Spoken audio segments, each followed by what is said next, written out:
जिनको हनुमान जी की कृपा चाहिए वो श्री राम जय राम रोज बोले। आपको गुरु मंत्र में कोई भी मंत्र मिला हो, लेकिन प्रातः जब आप जागते हैं तो उस समय आप भगवान प्रभु राम का नाम लेकर के खड़े होइए। इसलिए हनुमान जी को वरदान मिला है, जो राम का नाम लेगा हनुमान अपनी गदा लेकर के वहां खड़े रहेंगे, उस भक्त को छोड़ करके कभी नहीं जाएंगे। काशी में एक राजा हुए थे, बाबा क्या नाम है?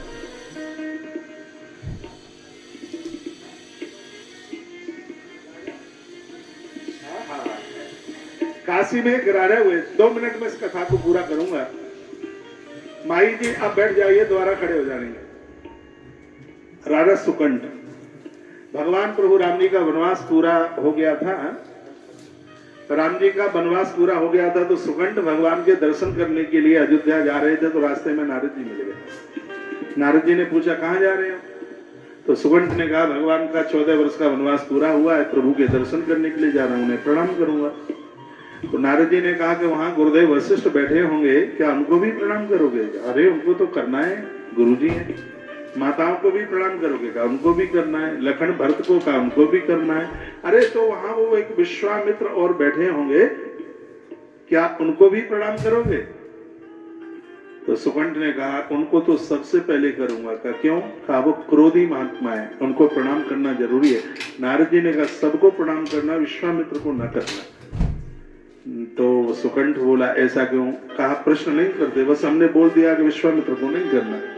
सुकंठ गया, उसने सबको प्रणाम किया। विश्वामित्र जी बैठे हुए थे और श्री विश्वामित्र जी को देकर वो पीठ दे करके घूम करके ऐसे चला गया।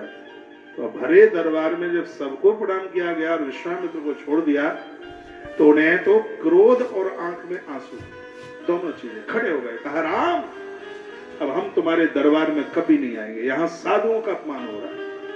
राम जी ने कहा गुरुदेव किसकी हिम्मत है जो आपका अपमान कर सके? विश्वामित्र जी ने कहा सुकंठ ने देखो सबको प्रणाम किया, काशी नरेश बनने का घमंड इसको है, इसने मेरा अपमान किया है और देखो निकल भी गया है वो। प्रभु श्री राम जी ने कहा गुरुदेव आपके चरणों की कसम, जो संतों का अपमान करे और राम के बाण से वो बच जाए कभी हो नहीं सकता। कल शाम का सूर्य बाद में अस्त होगा, उससे पहले मैं सुकंठ के प्राण ले लूंगा। ये प्रभु राम ने प्रतिज्ञा करा। ये सूचना सुकंठ को रास्ते में मिल गई कि राम जी ने प्रतिज्ञा की है और कल तक तुझे मरना है। अब थर थर कांपे राजा सुकंठ। अब नारद जी को ढूंढे तो नारद जी ने आग लगाई थी, नारद जी ने बहकाया था। पहले नारद अपने आप मिल जाते, अब जरूरत पड़ गई तो ढूंढने से न मिले। सुकंठ भी इतना परेशान तो नारद जी को लगा के कहीं हाथ फैल ना हो जाए, मर न जाए, तो नारद जी सामने प्रकट हो गए। नारद जी ने कहा क्या बात है? कहा आपने ऐसा बहका दिया, मैंने गुरु जी विश्वामित्र को प्रणाम नहीं किया, प्रभु श्री राम जी ने प्रतिज्ञा की कल शाम तक वो मुझे मार डालेंगे। तो नारद जी ने कहा सबको मरना है, तू भी मर जाना। कहा ऐसे सो कैसे मर जाऊंगा, उपाय बताओ मेरे प्राण कैसे बच सकते हैं? देवर्षि नारद जी ने कहा बस उपाय एक ही है, वो ये है माता अंजना के पास जाओ, हनुमान की माँ है, अंजना माँ के चरण पकड़ लेना, माता अंजना तुम्हें लंबी आयु का आशीर्वाद दे देगी, फिर राम का बाण तुम्हारे प्राण नहीं ले पाएगा। ये देवर्षि नारद जी ने सुन लो, माताओं को प्रणाम करने की कितनी बड़ी मेहनत। ऊंट की तरह मुंह उठा करके चल पड़ते हो, आते हो सीधे ऑफिस में से घरवाली के कमरे में घुस जाते हो, ना माँ से मतलब ना पिता से मतलब। युवा बच्चे सुन लो मेरे भाई, पूरी जन्नत इनके चरणों में। किसी युवा ने मुझे पूछा गंगा जल लेता हूं लेकिन कभी कभी गंगा जल मिलता नहीं। मैंने कहा कटोरी में जल लेना, माता के चरण के अंगूठे से लगा करके पी लेना, हरिद्वार का भगीरथी का चरणोदक करने का सौभाग्य प्राप्त होगा। देवर्षि नारद जी ने कहा माँ को प्रणाम करना, माँ आशीर्वाद देगी, प्राण बच जाएंगे। तो वो चला माता अंजनी के पास में प्रणाम किया। माता ने कहा बेटा युग युग जियो मेरा आशीर्वाद है, लंबी आयु जियो मेरा आशीर्वाद है। तब कहा माँ राम जी ने सौगंध खाई है, कल शाम को सूर्यास्त होगा, उससे पहले वो मेरे प्राण ले लेंगे। ऐसी ऐसी माता की देह में पसीना आ गया। राम के अमोघ बाण को कौन रोकेगा। इतने में हुआ क्या, राम जी ने हनुमान जी को कहा, हनुमान बहुत दिन हो गए तुम माँ से मिलने को नहीं गए, इसलिए एक बार तुम माँ के दर्शन करके आ जाओ। और हनुमान जी का तो मन था नहीं, लेकिन राम जी का आदेश, तो हनुमान उसी समय पहुंचे।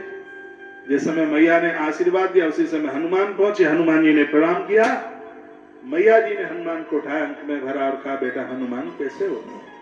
हनुमान जी ने कहा, माँ आपके आशीर्वाद से मैं ठीक हूं। तो माता अंजनी ने कहा, हनुमान देख बेटा, आज तक मैंने तुझसे कभी कुछ नहीं मांगा। हनुमान का प्रभाव देखिए, वो बड़े भाग्यशाली हैं जो हनुमान जी को पूछते हैं। मैया ने कहा, हनुमान बेटा देख, मैंने आज तक तो तुझसे कभी कुछ मांगा नहीं है, आज मुझे बेटा मांगे दे दे। माँ बोल क्या चाहिए। कहा, बेटा तेरे राम ने सौगंध खाई है काशी नरेश को मारने की, मैंने आशीर्वाद दिया है इसको बचाने के लिए, तो मेरे आशीर्वाद की रक्षा हो, उसके लिए बेटा अब तुझे ही ये सब कुछ करना होगा। हनुमान हिल गए। हनुमान जी ने कहा, माँ लक्ष्मण के लिए संजीवनी लेने को गया तब भी मुझे इतना नहीं सोचना पड़ा, मैं तो विचार नहीं कर पा रहा हूं कि ऐसी स्थिति में मैं करूंगा क्या। अब ये आशीर्वाद तेरा होगा तो ही ये राम के बाण से बच पाएगा। तो प्रभु राम का अमोघ बाण मैंने देखा है। और उसी समय सुकंठ को लेके माँ के चरणों में प्रणाम करके दोनों चल दिए। हनुमान जी सुकंठ को लेकर के अयोध्या में आए, सरयू के किनारे पहुंचे। कहा, चल भाई अंदर चल, कीर्तन शुरू करते हैं। तो दोनों पहुंचे अंदर और कीर्तन शुरू हुआ। अगर ना दे श्री राम जय राम जय जय राम, श्री राम जय राम जय जय राम, श्री राम जय राम जय जय राम, श्री राम जय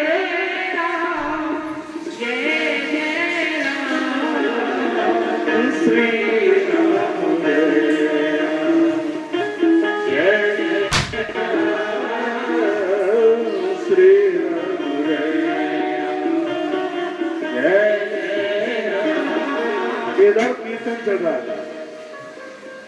सुकंठ राजा कीर्तन करते हैं और हनुमान जी अचक से निकल लिए, सीधे राम जी के दरबार में पहुंच गए। अब सुनो कथा में कितना आनंद है। प्रभु राम के चरणों में प्रणाम किया, राम जी ने उठाया और कहा, हनुमान बड़े जल्दी आ गए। कहा, प्रभु घर पे मन ही नहीं लगा इसलिए आ गया। प्रभु राम ने कहा, हनुमान हर क्षण हर पल मेरी आज्ञा का तुम पालन करते हो, बस मुझे एक ही कष्ट होता है। तो हनुमान कभी मुझसे कुछ मांगता नहीं। जिस दिन हनुमान तुम मुझसे कुछ मांगेगा उस दिन मुझे खुशी, राजा बना था उस दिन से भी ज्यादा होगी कि तुम मुझसे कुछ मांगे। तो हनुमान जी ने कहा, जी मांगे लेता हूं, तो अब मैं तो वही करूंगा जिसमें आपको खुशी हो। राम तो उछल पड़े खुशी के मारे कि मेरा हनुमान मुझसे आज कुछ मांगेगा। सब लोग टकटकी लगा के देख रहे थे कि हनुमान आज क्या मांगने वाला है राम जी से। हनुमान ने कहा, भगवान आपसे 2 वरदान चाहिए। राम ने कहा, सिगरे वरदान तेरे। हनुमान बेटा मांग तो सही। हनुमान ने पहला वरदान मांगा था, भगवान जो आपके नाम का कीर्तन करे आपका बाण भी उसके प्राण न ले पाए, ये मांग दे। देने वाला व्यक्ति तो बड़ा उत्साहित होता है, वो आगे पीछे की थोड़ी सोचता है। भगवान ने तो सोचा भी नहीं था कि मैंने सुकंठ के प्राण लेने के लिए वायदा किया है।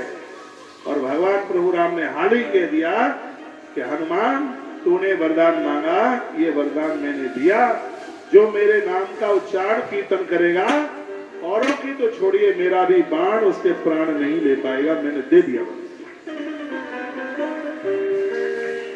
लेकिन मुझे खुशी नहीं हो रही है क्योंकि ये भी तुमने अपने लिए नहीं मांगा। तुम अपने लिए, जो भक्त होते हैं वो तो अपने लिए कुछ मांगते ही नहीं। हनुमान दूसरा वरदान कौन सा है? हनुमान जी ने कहा, भगवान दूसरा वरदान मैं आपसे यह मांगना चाहता हूं, जो आपके नाम का कीर्तन करे हनुमान अपनी गदा लेकर उस भक्त की रक्षा के लिए खड़ा रहे। यह मुझे मांगे दे दो। भगवान ने तो छल करके हनुमान को अंक में भर दिया और कहा, जो मेरा नाम लेगा हनुमान एक क्षण के लिए भी उस भक्त को छोड़ करके नहीं जाएगा। हनुमान की पहरेदारी उस जगह पर होगी। तो रोज राम जी का नाम लिया करो तो हनुमान जी बिल्कुल बगल में खड़े रहेंगे। सुकंठ का क्या हुआ ये भी सुनो। हनुमान जी दौड़ते हुए सुकंठ के पास सरयू के जल में उतर गए। कहा काम बन गया बेटा, अब तो चल उछल करके कीर्तन कर श्री राम जय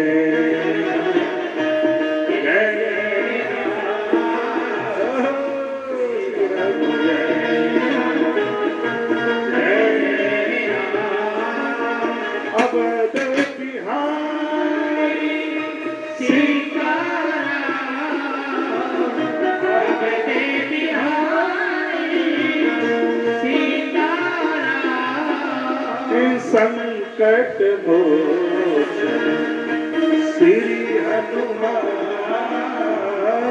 श्री राम जय राम।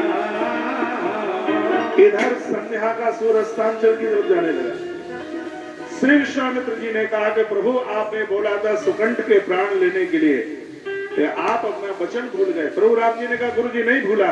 उसी समय तर्कस से बाण निकाला और प्रभु राम ने प्रत्यंचा खींची, सुकंठ को मारने के लिए बाण छोड़ दिया।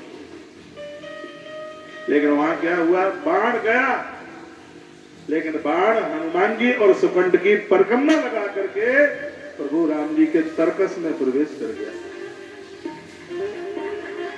हनुमान जी ने कहा कि वरदान असली वाला है, नकली वाला नहीं है, लगा दे जोर। अब क्या है, श्री राम जय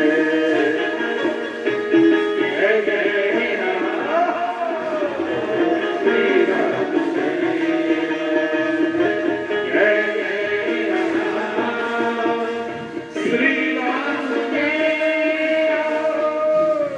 जय राम, श्री राम जय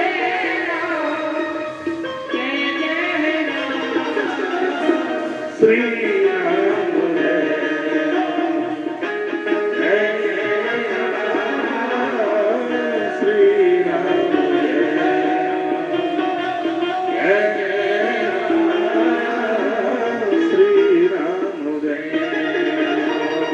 जब बाण लौट के आ गया तो राम जी को लगा कि मेरा अमोघ बाण तो कभी खाली नहीं जाता। ये हुआ क्या, प्रभु श्री राम जी ने दूसरा बाण निकाला और प्रत्यंचा पर चढ़ा करके यूं छोड़ा, बाण चला हवा की तरह पहुंचा और अब के बार तो बाण ने सुकंठ के चरणों में प्रणाम किया। तो वो राम का नाम गा रहा था, प्रणाम करके बाण लौटा, प्रभु राम जी के तर्कस में फिर प्रवेश कर गया।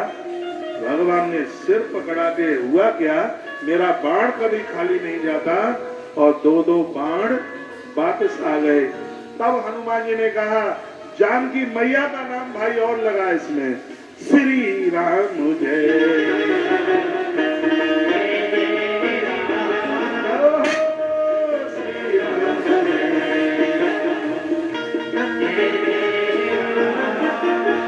जानकी श्री भगवान जानकी श्री भगवान श्री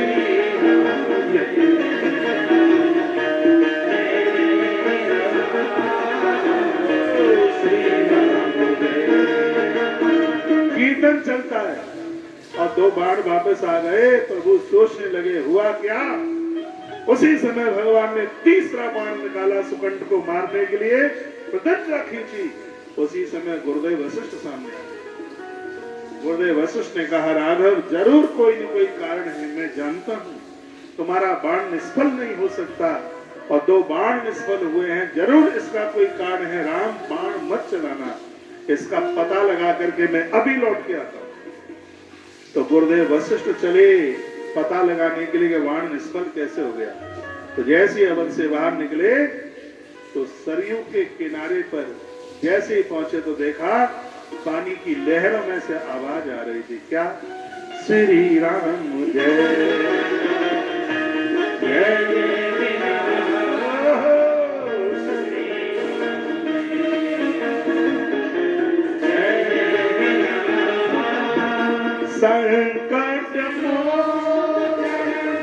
श्री हनुमान संकट मोचन श्री हनुमान श्री राम जय राम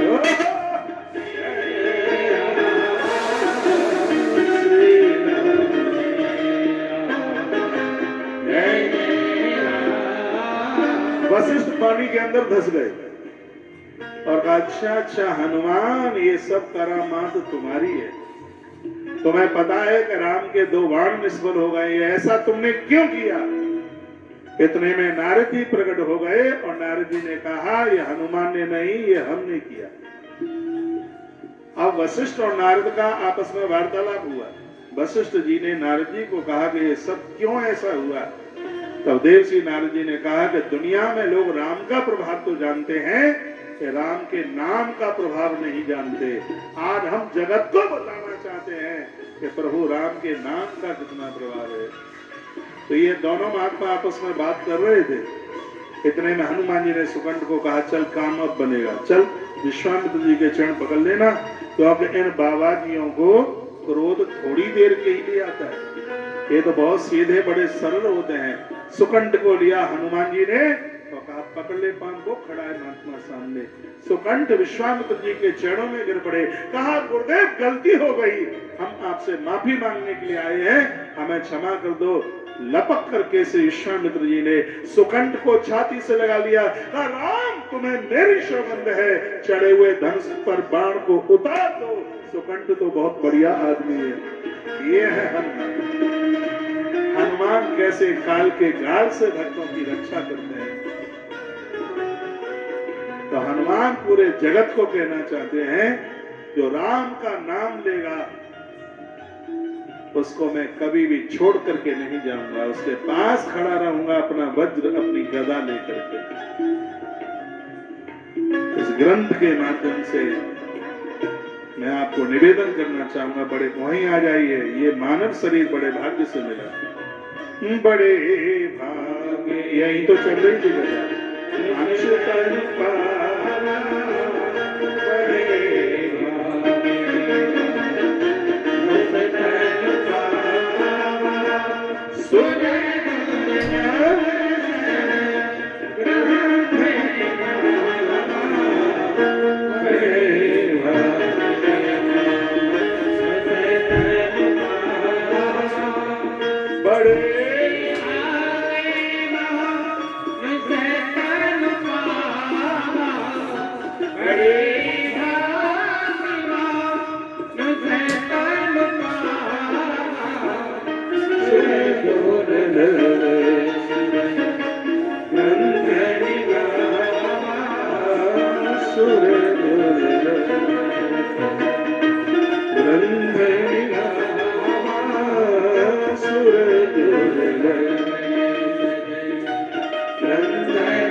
बोलिए रामचंद्र भगवान की जय। सोनीपत की पवित्र व्यासपीठ से मैं सर्दकालीन सत्र में एक बात कहना चाहूंगा, तो ये है कि 100 काम करने से पहले भोजन किया करें। सिर्फ मीठा खाने से ही डायबिटीज नहीं होती है। आयुर्वेद कहता है कि आप भूखे रहते हैं, समय पर भोजन नहीं करते, इससे भी मधुमेह हो जाएगा। माताओं को बहुत मधुमेह हो रहा है, डायबिटीज हो रही है, तो दोपहर 12-1 बजे तक घर के कामों में लगी रहती हैं, कुछ खाती पीती है, बीमारी है बढ़ रही है। आप जानते हैं कि डायबिटीज के मरीज के लिए जल्दी खाने को चाहिए। 100 काम करने से पहले भोजन। सूखी गाड़ी को भी चलाओगे तो उसका भी इंजन फेल होगा, सब चौक हो जाएगा। तो खाने पीने का ध्यान रखिए, क्या खा रहे हैं, कितना खा रहे हैं और कब खा रहे हैं, इन तीनों बातों को बहुत याद में रखिए। ऐसा ही लीजिए जो सुपाच्य है। पानी में बहुत दिक्कत हो रही है, पानी के द्वारा बड़े इन्फेक्शन हो रहे हैं, आप मेरी बात मान सकें, जामुन की लकड़ी का इतना बड़ा सा टुकड़ा लीजिए, जामुन की लकड़ी, और उसको आप पानी के कलश में, आप सीधे टोटी से बाष्पेशन से पानी लेते हैं, आप सीधे रसोई में सीधे पानी आप लेते हैं, नहीं। पानी को आप ताम्र में या पीतल के बर्तन में या फिर मिट्टी के बर्तन में, अभी थोड़ी ठंडी है, मिट्टी का चल नहीं पाएगा, तो आप ताम्र में रख दीजिए, तांबे के बर्तन में, और इसमें इतना बड़ा सा आप जामुन की लकड़ी का आप टुकड़ा डाल दीजिएगा। पानी में जितना इन्फेक्शन होगा, जितना भी उसमें वायरस होगा, सब खत्म हो जाएगा।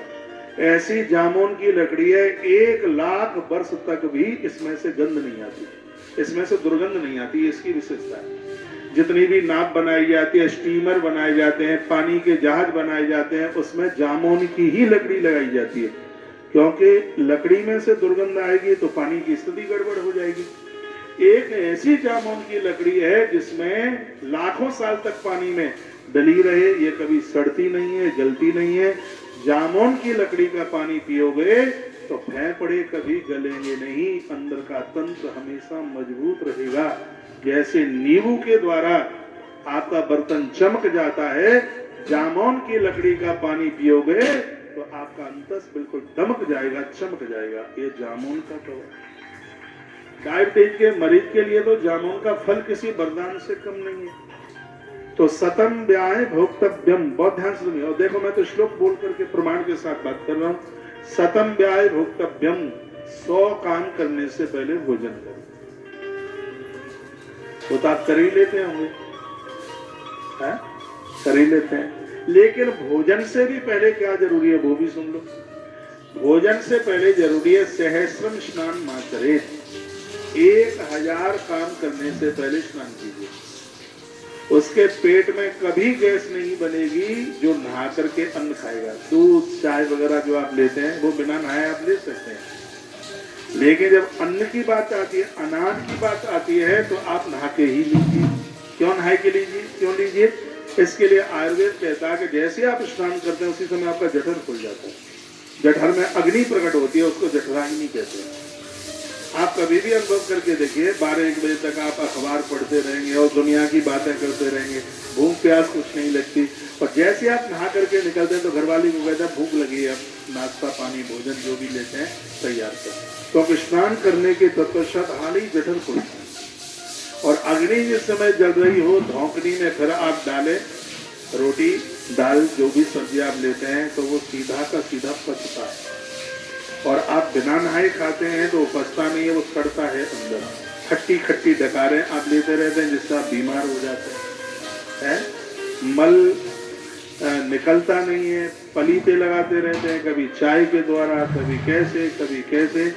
आपने अपना सिस्टम गड़बड़ कर रखा है। आपको समय से नींद नहीं आती है, पेट फूलता है, सुबह पेट साफ नहीं होता, तो आज से ही शुरू कर दीजिए। भुनी हुई अजवाइन, उसमें भुना हुआ काला नमक, रात को सोने से पहले 1 चम्मच आधी चम्मच फंकी लगाकर हल्का गर्म पानी पी लीजिए। बाद में कुछ भी मत लीजिए। मैं दावे के साथ कह सकता हूँ, ना तो जीवन में कभी गैस बनेगी पेट में, ना अनिद्रा की बीमारी होगी। इसको लेते ही आप लुढ़क पुढ़क हो जाएंगे, हाली सो जाए। मैं लेता हूँ, मुझे बिछौना पे पहुंचते ही नींद आती है, चाहे 9 बजे सोऊं चाहे 11 बजे सोऊं, लेकिन लुढ़कते ही नींद आती है। ये तो मैं अपना अनुभव आपको बता रहा हूँ। आप बीमार ही नहीं होंगे, ये चीजें आप जरूर करें। चाय आपकी हड्डियों में दर्द कर रही है, हमने एक दवाई बनाई है और हजारों में नहीं लाखों लोगों के ये जोड़े बोड़े के दर्द बंद हो गए। हजारों लोगों के ऑपरेशन की जरूरत नहीं पड़ी है। बस उसमें शर्त है कि उसमें चाय छोड़नी पड़ती है, खटाई छोड़नी पड़ती है। चाय के बिना आप रह नहीं पा रहे हैं, जो कैल्शियम को कम कर रही है, वो कैंसर को पैदा कर रही है। वो इसकी और एक बहन है दूसरी, क्या है, चाय, कॉफी। ये तो इससे भी ज्यादा खतरनाक है। और जब तुम काली चाय बिना दूध की पीते हो तो जहर ही पी रहे हो। बिल्कुल थोड़ा थोड़ा इससे बचिए। मुंह बिल्कुल गड़ गया एकदम, बिल्कुल चेहरे पर चमक ही नहीं। तुमसे ज्यादा तो मेरा मुंह चमक रहा है। कभी कुछ नहीं लगाता, ये भी नहीं पता कि साबुन कब से नहीं लगाया। ये मैं आपको ऐसे ही नहीं बोल रहा हूँ, सच मानिए। मेरा एक साबुन 8 महीना चलता है, पहले 6 महीना चलता था, अब आजकल 8 महीना चलता है। जरूरत ही नहीं पड़ती है। कभी चेहरे पर कभी कुछ लगाया नहीं, लेकिन दमक रहा है बिल्कुल भी। और आप तो 25,000 रुपया डेकोरेशन में खर्च करती। रात को शादी में सब श्रृंगार करके आई, दूसरे तीसरे दिन देखिए, बुरा मत मानिए, लटी बंदरिया जैसा मुंह लगता है। ये आदमी को इनको पूछिए कि पैसा कैसे कमाया जाता, तुम्हें तो 25,000 गिनने में देर नहीं लगती।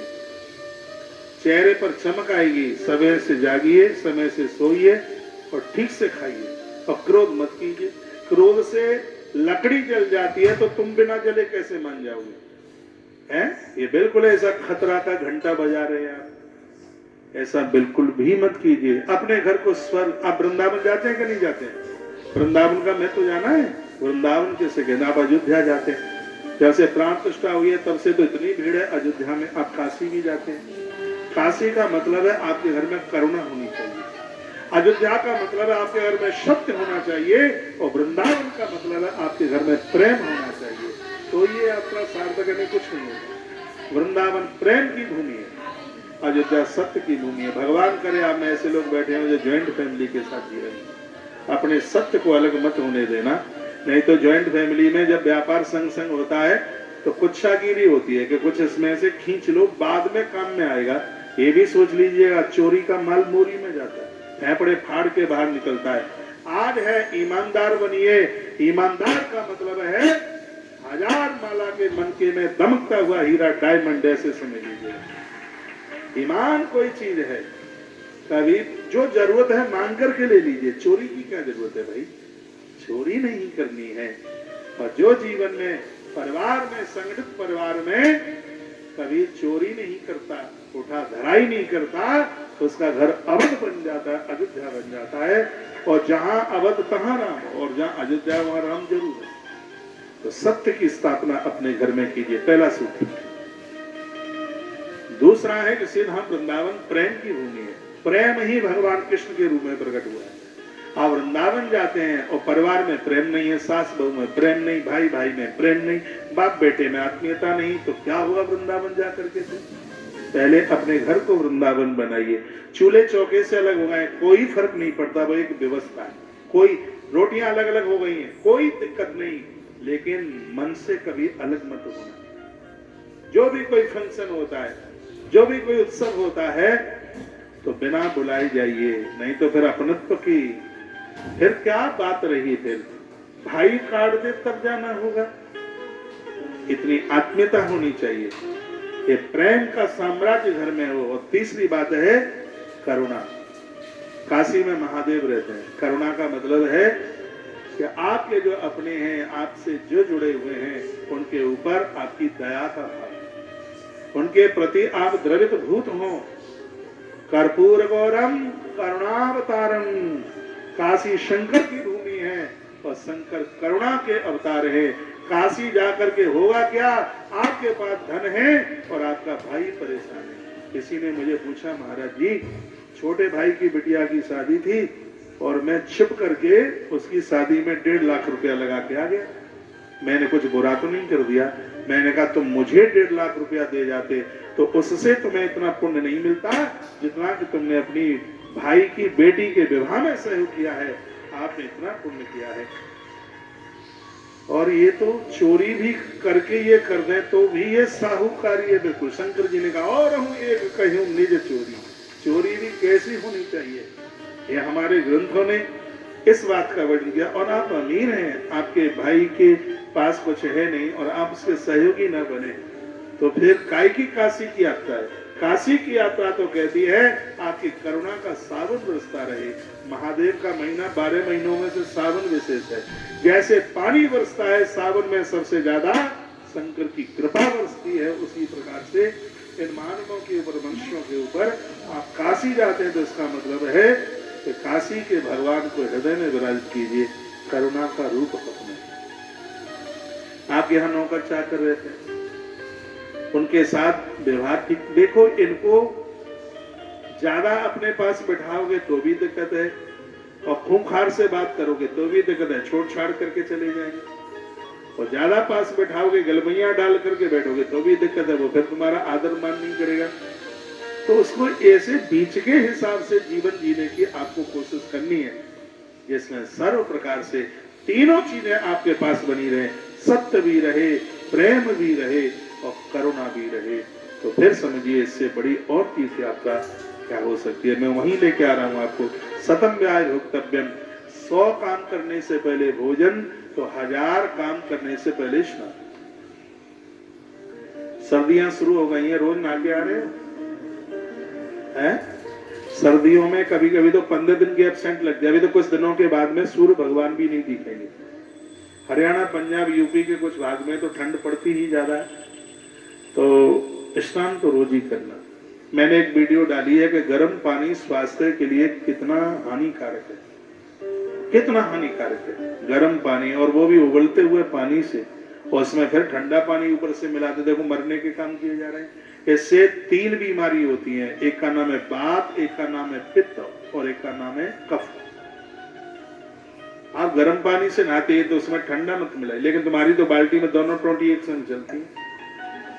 क्यों? आपके पास टाइम नहीं है। आप तो ऑफिस जाने से 10 मिनट पहले, और मैंने तो एक बंदे को देखा, ऑफिस जाना था 9 बजे 8:50 पर जागा और पहुंचा, दौड़ा बास स्टेशन की तरफ, और टूथपेस्ट की जगह पर ब्रश में शेविंग क्रीम लगा ली उसने, फिर घिसे तो स्वाद दूसरा था। घर वाली को चिल्लाया, तुझे लाज नहीं लगती, तुझे शर्म नहीं लगती, तुझे पता नहीं था कि यहाँ शेविंग क्रीम रखने की क्या जरूरत थी। कुछ लोगों का ऐसा स्वभाव होता है। अब उस बेचारी की क्या गलती है? उसको टाइम ही नहीं है, उसका दिमाग ही कहीं है, कहीं इधर उधर भटक, समय ही नहीं है इतना सा टाइम लेकर के। इतना तो समय लीजिए कि ठीक से जग सके, ठीक से नहा सके, ठीक से स्नान कर सके। टाइम है नहीं।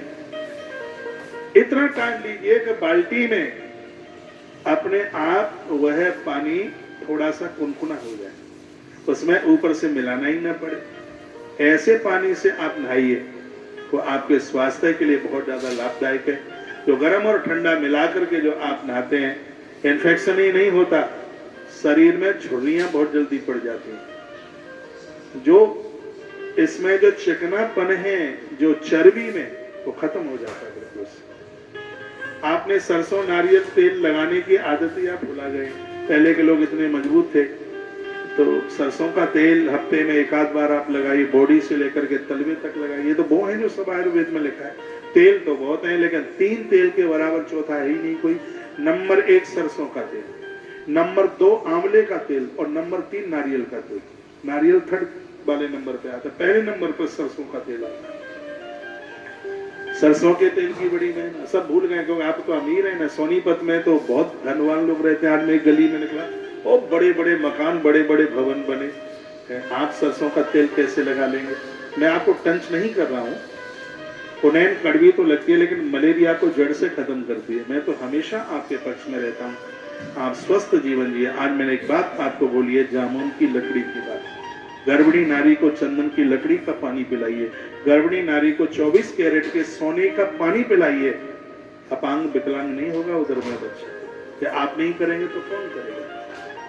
शतम व्याय भोक्तव्यम सहस्रम स्नान आचरेत। 1000 काम करने से पहले स्नान को, नहाते समय पानी सबसे पहले पामों में डाला जाता। ब्लड प्रेशर कभी नहीं बढ़ेगा। सीधे खोपड़िया पर डालोगे तो ब्लड प्रेशर रुकेगा नहीं कभी, ये भी देख लेना। पामों से ही स्नान शुरू किया जाए। 1000 काम छोड़ करके नहाने की बात कही। आप स्नान करके 2 मिनट भगवान के मंदिर में बैठ करके फिर आप भोजन कीजिए। मनुष्यों का, देवताओं की जिंदगी बन जाए। करते नहीं है, दुर्भाग्य। चल बहुए नहीं करें, जो वानप्रस्थी हो गए हैं वो भी कहते हैं कि तुम शेर तो हम सवा शेर।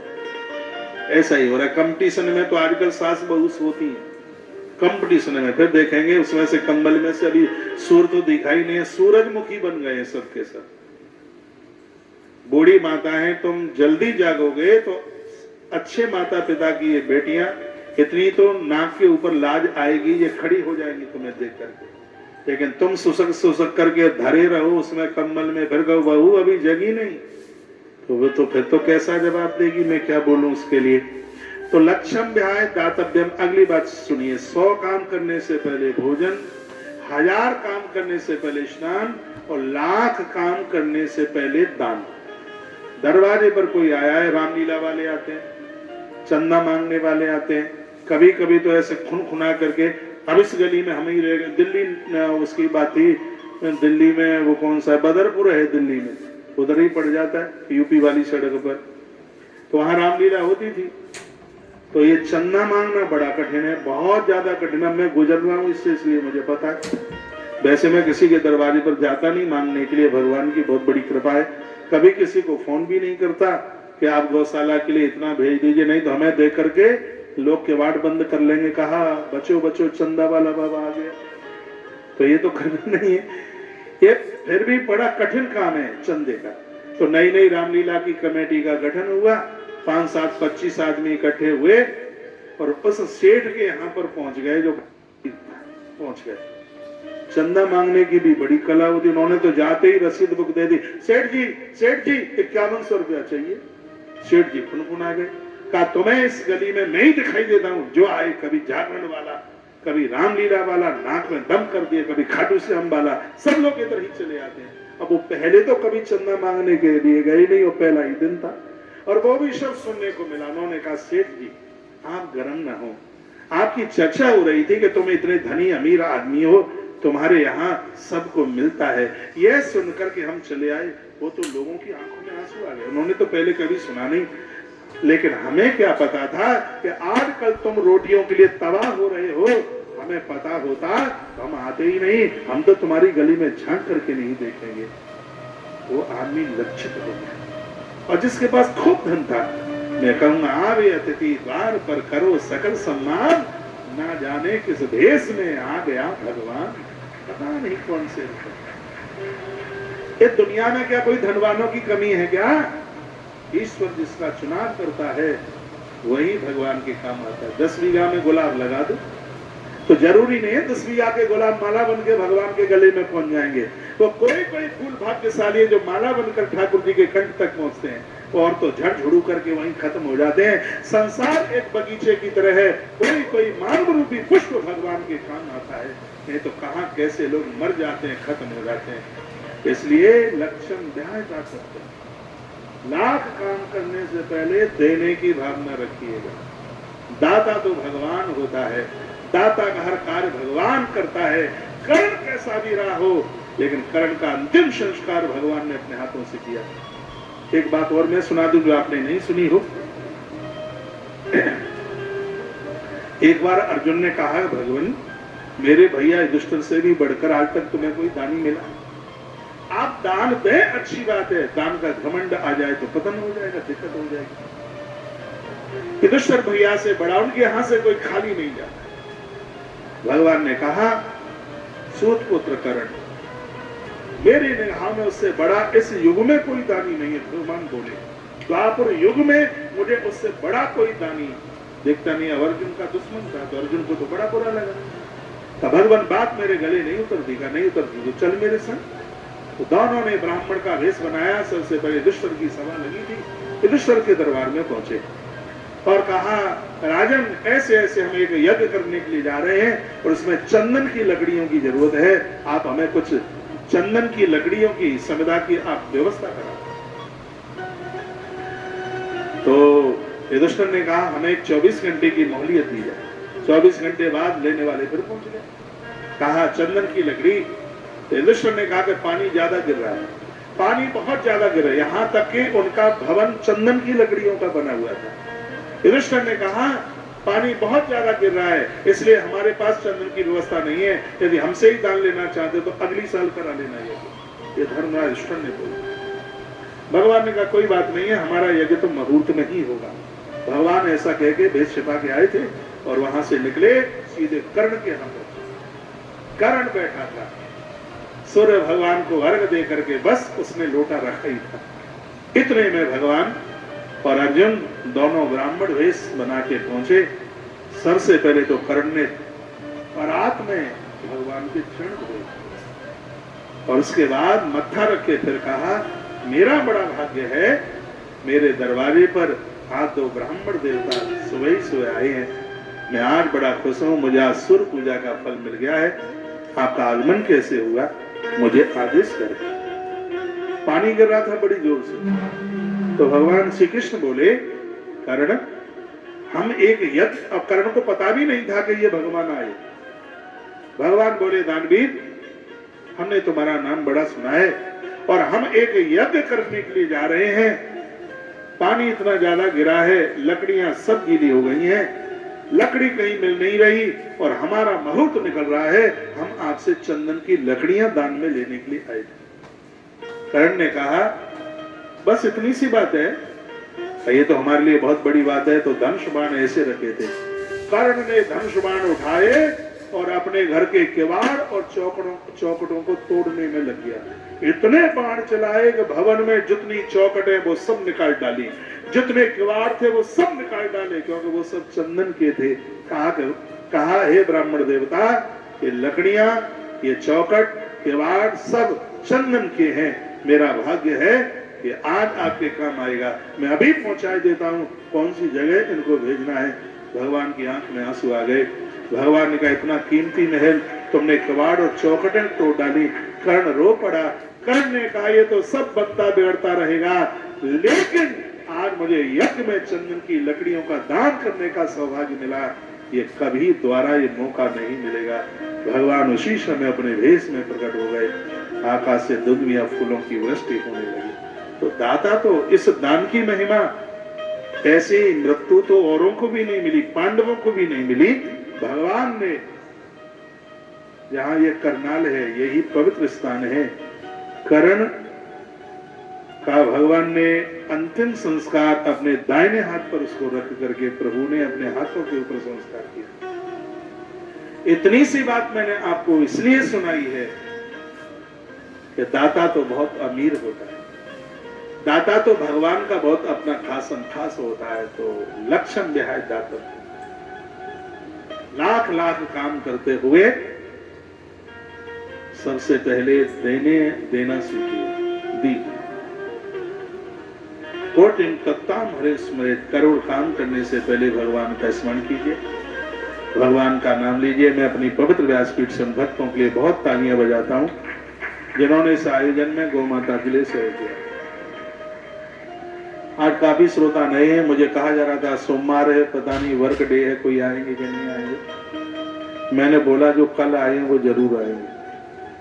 भगवान की कथा ही ऐसी है कि छोड़ने का मन ही नहीं होता। संसारियों की तो कथाएं नहीं, परमात्मा की कथा है। राम राज बैठे त्रिलोका, हर्षित भये गए सब शोका। जो उसके चरणों में बैठेगा, जो उसे ही अपना राजा मान लेगा, उसके तो जीवन में दैहिक दैविक भौतिक तापा राम राज का हुए नहीं क्या,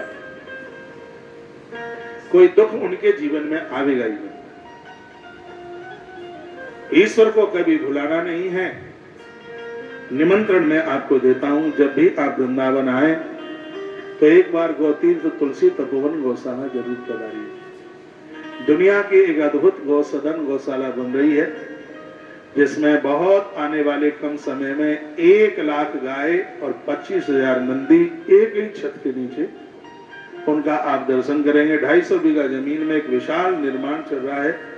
गौ माता का संरक्षण भी चल रहा है और इसमें आप सहयोगी जरूर बने। जो आज आए हैं वो आज बने, जो आज नहीं कर पा रहे हैं तो फिर भविष्य में कभी आप वृंदावन आते हैं, टेलीविजन पर कथा चलती रहती है, इसमें योगदान करना ना भूलें कभी।